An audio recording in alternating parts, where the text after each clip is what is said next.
नमस्कार दोस्तों, स्वागत है आपका SSC learning point by Singh sir.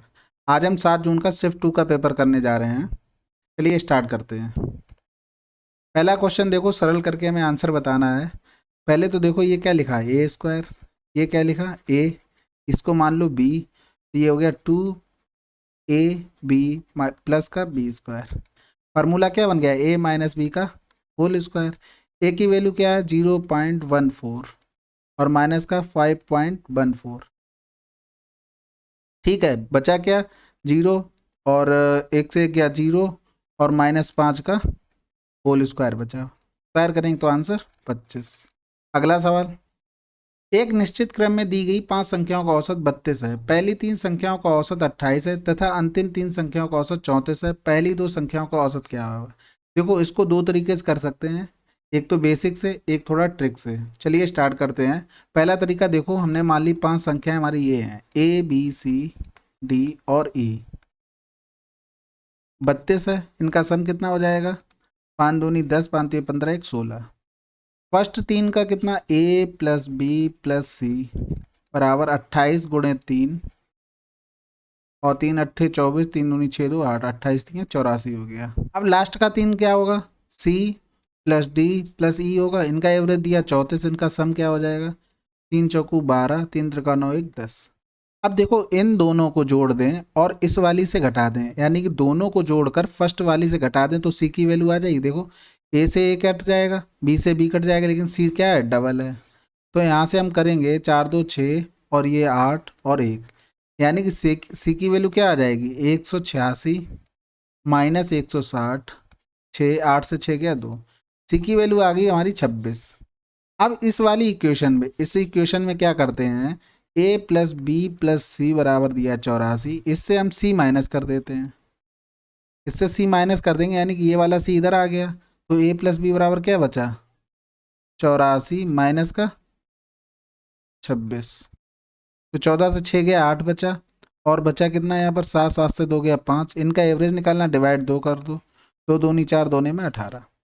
ये तो तुम्हारा हो गया देखो बेसिक से। अब देखो शॉर्ट से कैसे कर सकते हैं। देखो 5 लोगों का एवरेज दिया हुआ था 32, और पहली 3 संख्याओं का एवरेज क्या दिया था 28, और अंतिम 3 संख्याओं का कितना दिया हुआ था 34।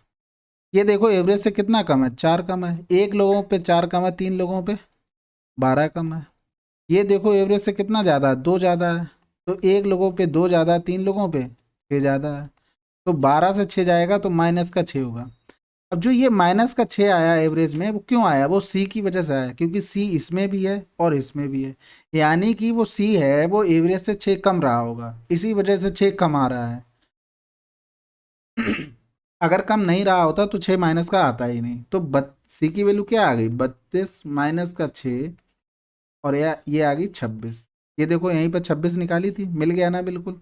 अब देखो 2 लोगों का एवरेज निकालना है हमें, एक का हमें पता है, टोटल का भी हमें पता है। 3 लोगों का जो शुरू वाले थे उनका एवरेज क्या है 28 है, ये हमने 28 रख दिया, और एक लोगों का ये 26 है जो सी है, और ये हमें निकालना है इनका डिफरेंस, और इनका डिफरेंस यहाँ लिखते हैं। 26 और 28 का डिफरेंस 2, यानी कि 2 की वैल्यू 2 हो गई, तो 1 की वैल्यू क्या होगी, 1 होगी, और 28 1 29। आंसर आ गया तुम्हारा। अगला सवाल, फिर सरल करके आंसर बताना है। देखो इसमें हम आपको कुछ सिखा नहीं सकते हैं, आप अपने खुद से प्रैक्टिस कीजिए, बस यही एक ऑप्शन है। 3 दूनी 6, 9 से 6 गया 3 बचा, और 5 तियाँ 15, 1.5 हो गया, प्लस 5 करेंगे तो 6.5 हो गया, और 11.5 से 6.5 घटाएंगे तो 5 आंसर। अगला सवाल,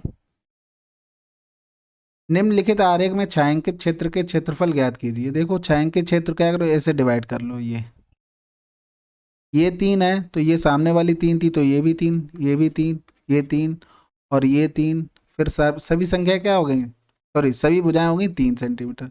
एक का अगर हम एरिया निकालेंगे तो 9 कितने बन रहे, 1 2 3 4 5, गुणे 5 कर दो, 9 पन्ना 45। अगला सवाल, पी एक्स दिया हुआ है x³ - 8x+1, और इसका दिया हुआ है ये पी एक्स और क्यू एक्स का लघुत्तम समावर्त निकालिए। देखो x³ - 2 का क्यूब लिख सकते हैं इसे। यहाँ से वैल्यू क्या आएगी, एक तो x - 2 निकलेगी, यहाँ से निकलेगी x+1 निकलेगी। फार्मूला रखेंगे तो यही निकलेगा। x माइनस टू दोनों में कॉमन है, यानी कि x माइनस टू तो होगा ही होगा, x माइनस टू का होल स्क्वायर नहीं होगा, इसमें तो दिया ही नहीं है, ये तो काट ही दो। तो ऑप्शन बचे हमारे पास दो। अब देखो यहाँ पर x प्लस वन यहाँ पर है, x प्लस वन यहाँ पर है, x प्लस वन भी होगा होगा। अब एक चीज़ देखो, जब इसका फार्मूला खोलेंगे इसका फार्मूला खोलेंगे तो अलग अलग आएगा, इसके बाद जो भी संख्या लिखेंगे वो अलग अलग आएगी। हमें नहीं पता क्या आएगी क्योंकि हमें फार्मूला याद नहीं है, होता तो हम बता देते, लेकिन कुछ ना कुछ तो आएगा अलग अलग। तो वो एलसीएम यही लिखा हुआ अलग अलग, इसमें तो कुछ आगे दिया ही नहीं है तो इसलिए कैंसिल आउट हो गया, फिर ये आंसर हो गया। अगर नहीं आपको समझ में आ रहा तो करके देख लो, एक्स क्यूब माइनस टू का क्यूब और एक्स प्लस वन, और दूसरी संख्या है एक्स क्यूब प्लस वन और एक्स माइनस टू। यहाँ से ब्रैकेट खोलेंगे तो x minus two a square plus B square plus का ए बी, यानी कि टू एक्स, बी स्क्वायर की जगह टू लिख लो, और ये हो गया एक्स प्लस वन। तो ये एक्स माइनस टू और एक्स स्क्वायर प्लस का फोर प्लस का टू एक्स और एक्स प्लस वन। अब इसको करते हैं, एक्स क्यूब प्लस वन का क्या होगा, x plus one, x square minus का वन प्लस का वन माइनस का एक्स, और ये हो गया एक्स माइनस टू। अब देखो एलसीएम क्या हो गया, एक्स एक्स माइनस टू हो गया कॉमन, ये आ रहा है, एक्स प्लस वन ये कॉमन हो गया, यानी कि ये हो जाएगा, और ये दोनों देखो अलग अलग दिए हुए हैं, ये एक्स्ट्रा टर्म हो गया। तो आंसर क्या हो गया फर्स्ट। अगला सवाल, टिम जोया की तुलना में 3 गुना अधिक कुशल है। देखो टिम है एक जोया है, ये 3 गुना अधिक कुशल है, ठीक है, और दोनों मिलकर एक काम को 75 दिनों में करते हैं, यानी कि टोटल 4 करेंगे, इफिशियंसी होगी 4, यानी 75 दिन में करते, टोटल काम आ गया ये निकल के। टिम अकेला कितने दिनों में करेगा, 3, 25 हो गया, 25 चौकू 100 डेज में वो कंप्लीट कर देगा। अगला सवाल, ये भी देखो बिल्कुल आपको क्या होगा, प्रैक्टिस करते करते हुए एकदम नॉलेज दिमाग में आ जाएगा। ये क्या लिखा हुआ है, A Q plus B Q plus C Q minus का 3ab। तो ये क्या लिखा है, A square plus B square plus का सी स्क्वायर माइनस का ए बी माइनस का बी सी और माइनस का सी है। ये A square B square C square लिख, जब इसका फार्मूला लिखेंगे तो A plus B plus C, बाकी जो भी आएगा जो ये नीचे लिखा वही आएगा, ये तो कैंसिल आउट हो गया, तो बचा क्या, केवल ए प्लस बी प्लस सी। ए की वैल्यू है 6.9, बी की वैल्यू है 2.7 और सी की वैल्यू है 5.8। 9 7 16, 16 8 24 की 4, आज देखो यूनिट डिजिट भी मिल गई 4, बाकी 6 2 8 8 5 13 13 और 2 15। अगला सवाल, सी में न्यूनतम 20% अंक प्राप्त करने वालों की तुलना में ए में न्यूनतम 40% अंक प्राप्त करने वालों की छात्रों की संख्या प्रतिशत लगभग कितना है। देखो तुलना किससे हो रही है, सी से, और सी में 20% से कम, यानी 100 में से 20 नंबर कम से कम तो लाए ही, तो वो कौन से हैं, 87। अब 87 का कितना परसेंट, ए में न्यूनतम 40%, ए में न्यूनतम 40% मतलब 40 नंबर तो होने ही होने चाहिए, यानी 81 लोग हैं ऐसे, यही हमसे पूछा गया। तो x बराबर 8100 बटे 87। अब हम क्या करते हैं, हम ऑप्शन का सहारा लेते हैं। पहला अंक देखो 9 दिया है और 8 दिया है, देखो यही दिए हैं, तो 9 से करके देखते हैं, 9 सत्ते 63, 3 हाथ से लगा 6, 9 अट्ठे 72 और 6 78, यानी कि 9 से डिवाइड हो जाएगा।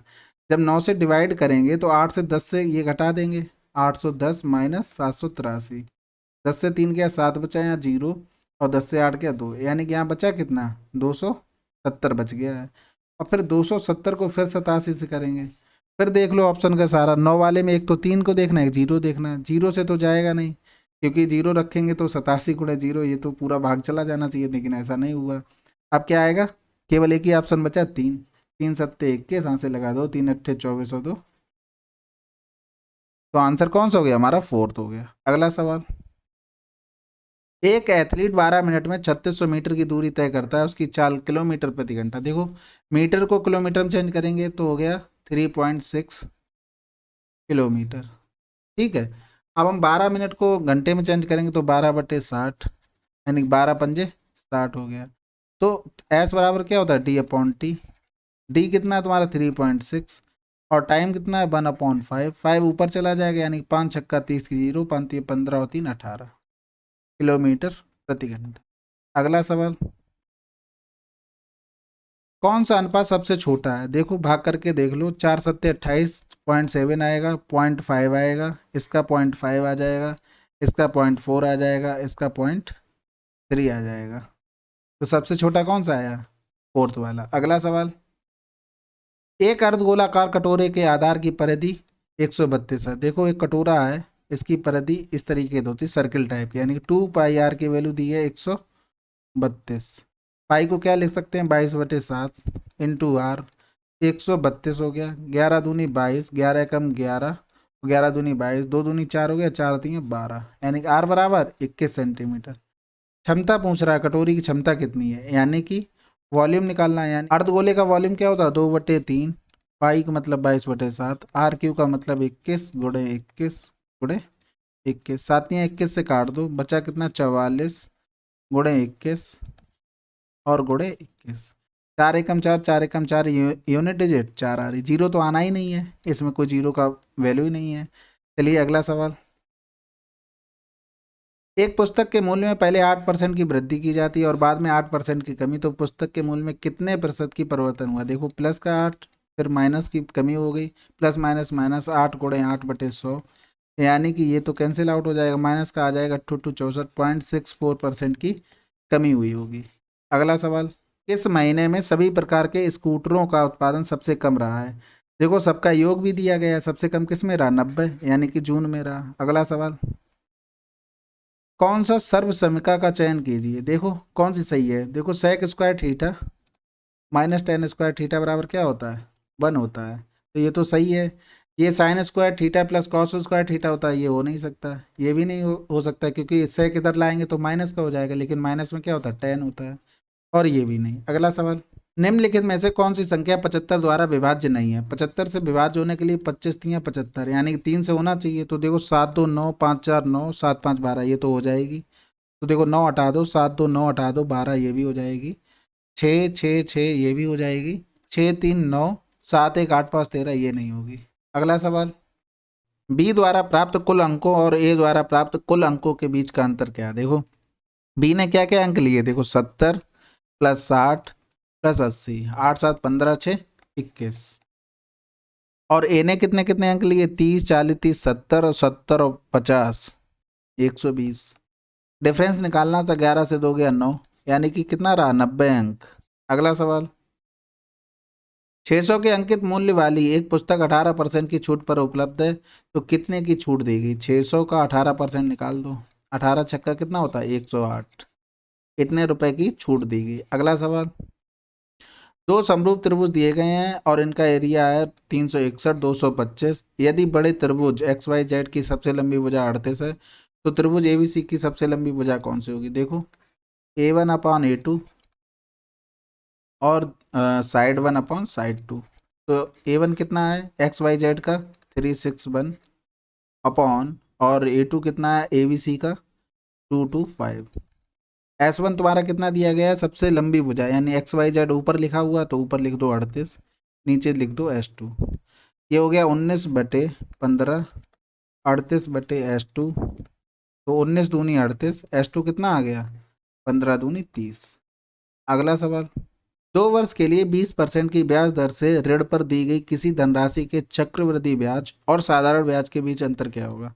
देखो 2 साल का अगर CI और SI का अंतर अगर निकालना हो, तो ऋण दी गई हो तो R² / 100 कर दो। R की वैल्यू कितनी है? 20, 20 का स्क्वायर 400/100, ये काट दो तो अंतर क्या आया तुम्हारा? 4, तो 4 की वैल्यू क्या दी? 80, और 100 की वैल्यू क्या हो जाएगी? 20 गुना हो गया, यानी कि 2000। या तो ऐसे देख लो, जैसे मान लो हमने प्रिंसिपल 100 मान लिया, तो पहली साल 20% मतलब 20 हो गया, दूसरी साल 20% का मतलब 20 हो गया, फिर 20 का 20% निकालेंगे तो 4। ये तो SI CI दोनों सेम रहेगा, तो डिफरेंस क्या है? 4। तो यही एक डायरेक्ट फार्मूला बना लिया जिससे आसानी से सवाल हो जाए। अगला सवाल, दुकानदार लागत मूल्य पर चावल बेचता है, लेकिन वह गलत वजन तौलने वाली मशीन का उपयोग करता है और 25% का लाभ कमाता है, तो ज्ञात कीजिए वह 1 किलोग्राम में कितने ग्राम चावल देता है? देखो हमने मान लिया 1000 रुपये की चीज़ थी, 1000 रुपये में वो 1000 ग्राम दे रहा था, लेकिन वो प्रॉफिट लेना चाहता है 25%, यानी 1250 में भी वो कितना देगा? 1000 ग्राम देगा। लेकिन वो 1000 ग्राम देने से क्या होगा? वो ग्राहक के लिए है केवल, लेकिन वो एक्चुअल में दे कितने रहा है, यानी 1250 रुपये में 1000 दे रहा है, तो 1000 में कितना दे रहा होगा, 1000 रुपये में 1000 बटे 1250 और गुणे 1000 कर दो, तो 25 पंजे 125, 25 चौकू 100, 50 दूनी 100, यानी कि 4 दूनी 800। वो एक्चुअल में 800 ग्राम चीज़ दे रहा होगा, लेकिन ग्राहक को क्या लग रहा है, हम 1000 ग्राम ले रहे हैं, वो भी 1250 में, तो 1000 रुपये में कितनी 800 ग्राम चीज़, यानी उसकी लागत लग रही होगी ना, तो वो 800 ग्राम की लागत लग रही है, लेकिन ग्राहक को चूतिया बना रहा है, वो 200 ग्राम पेले जा रहा है ग्राहक को। ठीक है, अगला सवाल। किसी वस्तु को उसके अंकित मूल्य पर 40% की छूट देते हुए बेचने से एक व्यापारी को 30% की हानि होती है। यदि इसे अंकित मूल्य पर ही बेचता है तो कितने परसेंट का लाभ होता है। देखो, मार्क प्राइस पर उसने 40% की छूट दी, यानी कि 60% की चीज़ दी, लेकिन उसे कॉस्ट प्राइस पर हानि कितनी हुई, 70 की। काट दो, तो मार्क प्राइस और कॉस्ट प्राइस का रेशियो क्या हो गया, 7/6। प्रॉफिट कितना हुआ, 1/6 गुणे 100, यानी कि 16 सही 2/। अगला सवाल कह रहा है 21 सेंटीमीटर भुजा वाला एक वर्ग है, इसकी साइड कितनी है, 21, और इस वर्ग में एक वृत्त बनाया गया है और जिसकी भुजाएं पी क्यू आर एस पर स्पर्श कर रही हैं भुजाओं पर। तो पूछा है गैर छायांकित क्षेत्र का क्षेत्रफल ज्ञात कीजिए। देखो, एक एरिया का इनका रेशियो होता है, वो क्या होता है, 14:11। ये होता है स्क्वायर का और ये होता है तुम्हारा सर्किल का। अब ये आता कैसे, जैसे स्क्वायर का एरिया क्या होता है, ए स्क्वायर, और सर्किल का पाई आर स्क्वायर। अब इसमें पूरी ये देखो, ये साइड ए है, तो इसकी रेडियस क्या होगी, a/2, यानी कि ए स्क्वायर, पाई का मतलब 22/7, और आर स्क्वायर का मतलब a² अपॉन 4। 2×2 = 4, 2×1 = 2, ए से ए कैंसिल आउट, तो 7×2 = 14 आ गया। ये याद रखना, ये बहुत काम की चीज़ है। अब यहाँ देखो, एरिया देखो 14 बराबर कितना, 21, 21 × 441, स्क्वायर का एरिया ये हो गया। छायांकित का भाग का पूछा है, यानी कि 14 से 11 घटा दें तो 3 की वैल्यू पूछी है, तो 3×1 = 3, या लिख लो पहले एक बार, गुणे 3/14, 3×1 = 3, 3×4 = 12, 3×4 = 13/14, 14 ने में 126, 56, 14×4 = 56, यानी 94 के समथिंग आ रहा होगा। तो ये तुम्हारा आंसर हो गया। अगर आपको नहीं पता होता तो आप बिल्कुल वैल्यू पुट करते, फार्मूला लगाते, फिर माइनस करते, आपका आंसर आ जाता। अगला सवाल, एक कारखाने में सभी श्रमिकों का प्रति व्यक्ति औसत वेतन 8,850 है। यदि 9 तकनीशियनों का प्रति व्यक्ति औसत वेतन 10,000 है और बाकी व्यक्तियों का औसत वजन 7,780 है, तो कारखानों में श्रमिकों की कुल संख्या कितनी है। देखो, टोटल कितना दिया गया था, 8,850, मिश्रण लगा दो, 9 का दिया गया, देखो 9, 10,000 दिया गया, और कितना औसत वजन बाकी व्यक्तियों की संख्या ही नहीं पता, तो कितना था, 7,780। इनका डिफरेंस निकालेंगे तो ये आ जाएगा 0, 10 में से 5 गया 5, 9 में से 8 गया 1, और फिर 9 में से 8 गया 1। यहाँ से डिफरेंस निकालेंगे तो 0, 15 में से 8 गया 7, 7 से 7 गया 0, ये कैंसिल आउट कर दो। इनका नंबर हमें पता था 9, यानी कि 107 की वैल्यु कितनी है, 9। टोटल कितने हो गए, 7, 5, 12, 1, 2, यहाँ से लगा 1, 2 और 1, 2, 222 की हमें निकालनी थी, यानी कि 9/107 गुणे 222। 9 दूनी 18, 9 दूनी 18, 1 19 की 9, यहाँ से लगा 1, 9 दूनी 18, 1 19/107। आप देखो ऑप्शन का सारा ले लो, 2 दिया है, 2 दिया है, 1 दिया है, 1 दिया है, 2 बार देखो जाएगा, 10 दूनी 20 ज़्यादा हो जाएगा, यानी कि एक ही बार जाएगा। 107 एकम 107, 199 से 107 जब माइनस करेंगे तो कितना बचे, 9 में से 7 गया 2, 92 बचा, यानी टोटल नंबर बचा 928। इसमें भाग करना है 7 से। देखो, इसमें या तो 8 से होगा या से 6 से होगा, 6 से करके देखो, कई संख्या से करके देख लो, 8 से करके देखो, 8×7 = 56 और 8×1 = 8, ये देखो 8 से चला जाएगा पूरा बार, यानी कि आंसर हमारा 18 के समथिंग होगा, यही होगा। ऑप्शन हमें दिए ही इसलिए जाते हैं कि उनका यूज करो, भरपूर यूज करो, अगर नहीं यूज कर रहे तो वो देने का मतलब ही क्या, अगर यूज नहीं करना होता। अगला सवाल, एक पेन की कीमत में पहले 15% की वृद्धि की जाती है और बाद में बिक्री में कमी आने के कारण कीमत में 20% की कमी की जाती है। पेन के अंतिम मूल्य में वृद्धि क्या, देखो 15% की वृद्धि हुई, 20 की कमी हो गई, प्लस माइनस माइनस 15 × 20/100, ये 20 पंजे 100, 5×3 = 15। यहाँ बचा कितना, माइनस का 5, माइनस का 3, यानी कि माइनस का 8, यानी कि 8% की क्या हुई, कमी हुई। अगर ये वृद्धि और कमी वाला फार्मूला नहीं पता उसको देख लो। जैसे मान लो 2 नंबर होते हैं और ये ऐसे करके अपॉन 100 होता है। अगर यहाँ पर प्लस है और ये भी प्लस है तो यहाँ पर प्लस होगा। अगर यहाँ माइनस है, यहाँ प्लस है तो ये माइनस होगा।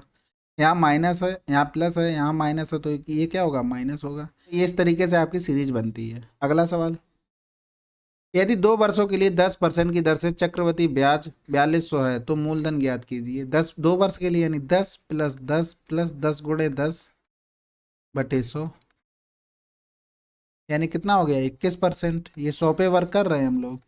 बराबर कितना दिया, 4200। तो मूलधन पूछा, यानी 100 की वैल्यू। इसका क्या गुना है, 21 दूनी 42, 200 गुना, यानी कितना हो जाएगा, 20,000। चलिए देखिए, 7 जून का जो शिफ्ट 2 थी उसको भी कंप्लीट कर लिया है।